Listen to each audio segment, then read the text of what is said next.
To communicate better with your child? Or how would you like to improve the kind of relationship you're having with them to have more trust, you trusting them more, them trusting you more? Would that be of value for you? Now, I'm Christina Moise. I'm an NLP master trainer, and I'm going to share with you some powerful ways in which you can change the kind of relationship you have with your child, the quality of that relationship, the way you communicate, and you trust each other. Now, I'm going to share some tips and tricks that you can apply, and I've been inspired by NLP techniques, neuro linguistic programming. I've been applying them in my own parenting experience, and also I know people who have done so. So here we go. So first of all, what you need to understand is that, and by the way, let me ask you this. Have you noticed how whenever you tell your child to do something or you tell them something, they're actually ending up doing something different or quite the opposite? Now, as a parent, you would get upset, right? Usually, this is what people do. They get upset. Oh, they don't listen to me. But what you need to understand is that the way the mind of a 6-year-old child works is going to be definitely different than how the mind of a grown up works. Now, the kids up until the age of 6, they only have what we call the unconscious mind developed. In other words, they're just like little sponges walking around, and they're taking in from the environment everything they see, beliefs, values, attitudes, behaviors. So, whatever they notice you doing, they're going to be doing the same. And it's so funny because oftentimes I found myself in this situation where my kids, they would not do what I tell them to do, but they would be reflecting back behaviors that I was doing. And we call this in NLP modeling. So what they're doing, they're modeling your behavior, and they're trying on different kind of behaviors until they find something that's really suitable for them. It's like they're putting on different clothes just to try them on, see how they fit them, how it's working along. Is mom or dad approving of this? Are they not approving of this? Is this helping me in any way, or should I just change the behaviors? And I remember doing that myself as a child. I would see an aunt, a neighbor doing, different behaviors. I would try them on, then I would drop them. I would put on different, behaviors. So these are kids up until the age of 6. They have just unconscious minds, and they're just soaking up from the environment whatever it's going on, and they're testing and trying. Then after the age of 6 is a different kind of conversation. They have the conscious mind, the critical thinking that gets developed. So with them, it's slightly different because the more they go into the teenage years, they're gonna their main purpose is to actually create their distinct personality, define how they're unique in this world. And by all means, we are all unique. So this is the quest they're onto. And as parents, it's important for us to be there and accompany them, allow them to experiment, to define who they are.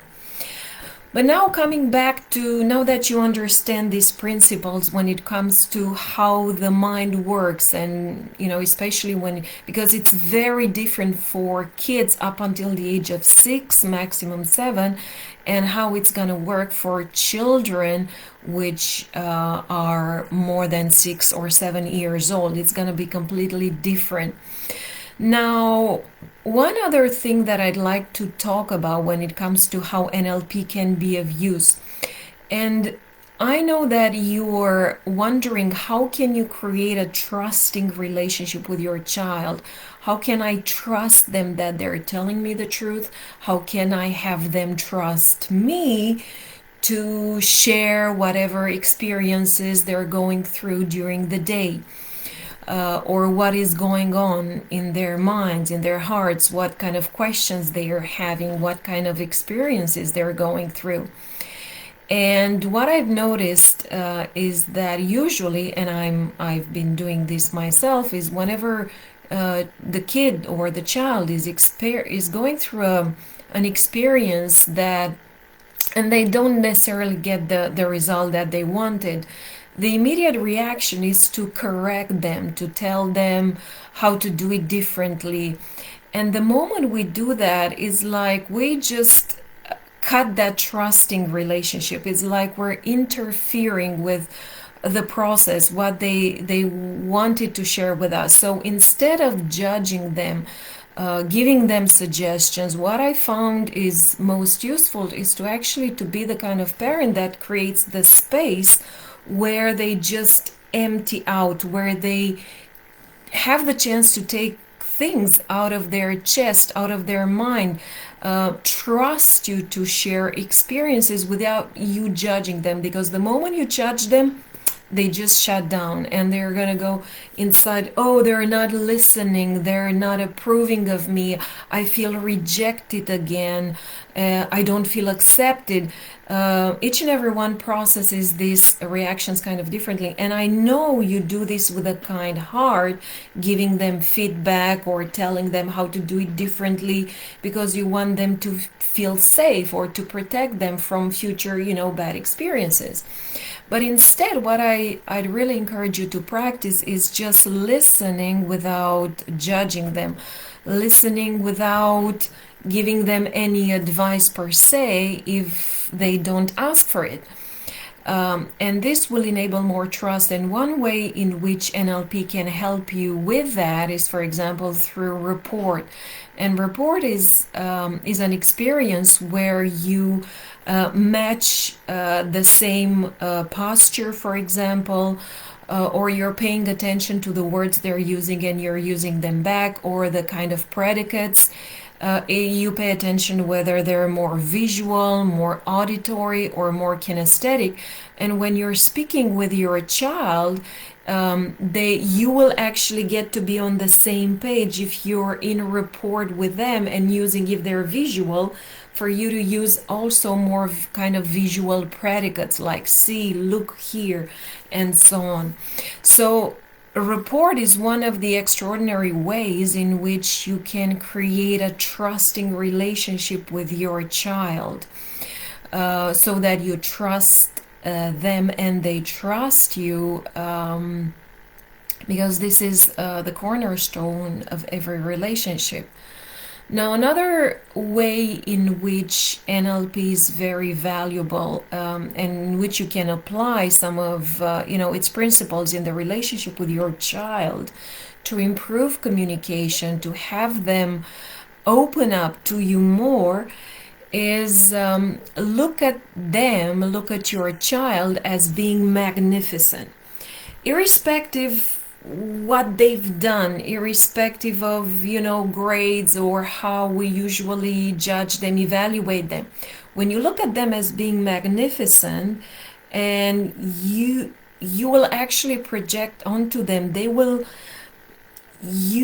actualize that magnificence. And no matter what they do, even if they fail with something, with a school project, with maybe they're doing some sports practice, whatever they do, look at them as being extraordinary and being capable of achieving whatever they want to achieve. And when it comes to failure, the more you encourage your kids to go and experiment and fail. And here's a little NLP principle that's been very helpful for me, at least, is that there is no failure, it's just feedback, no matter what happens. And usually we tend to label situations as failure based on some of the expectations we were having about those situations.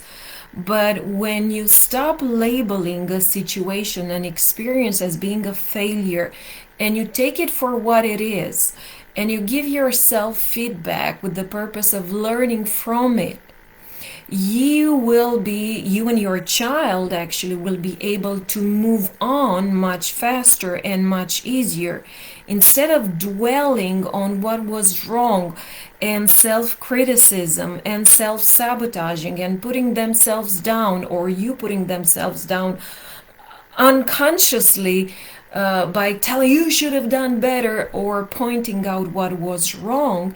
Instead of that, when you go with the principle that there's no failure, is just feedback, no matter what happens, then you actually teach your child a very valuable skill for life, which is to extract from every situation what was positive, what was something to learn, what was in there in that situation, what can I take with me going forwards.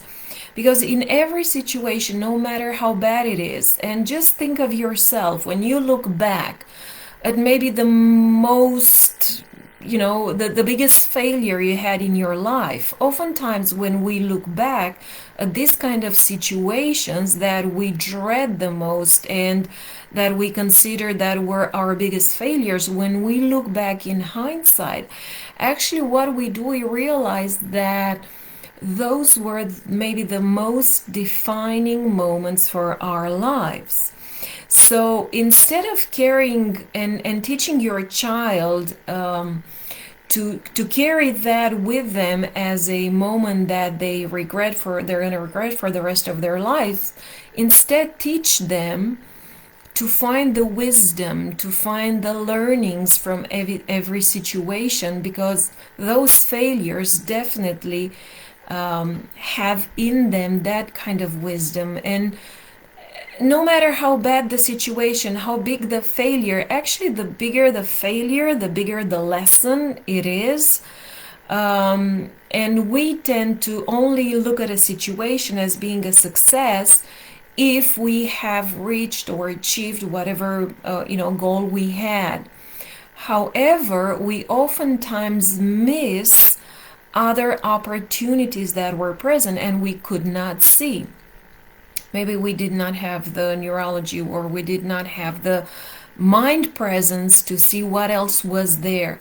So teaching your child to look at a situation, what worked well, and acknowledge themselves, acknowledge what they have done well in that situation, then ask themselves what would they have done differently, what would they do differently the next time when they face the same situation, or they experiment pretty much the same thing, or the next time they're gonna have a test or a competition, be it a sports competition, a school competition.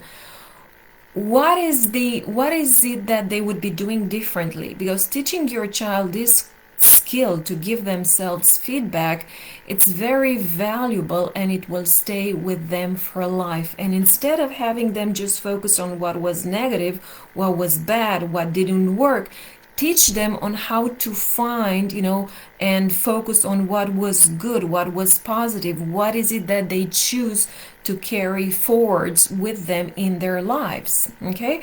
Because in this experience that we call life, we are all perfectly imperfect, and we have something to learn from every single situation. Okay, so I hope you found this useful. Do share it if you believe other people can benefit from it. And ultimately, as being a parent, we have a great opportunity not only to educate our kids, but most importantly, I think we have a great chance to actually heal ourselves as parents, and to learn, because ultimately I believe that we learn more from our kids. Sometimes we learn flexibility, we learn communication, we learn how to enjoy precious moments, and instead of just being the parent that is always educating the kid, always stay open and allow yourself to learn a lot from your kids, because they have a lot that they can teach you and share with you. Thank you for listening, and I'll be seeing you soon.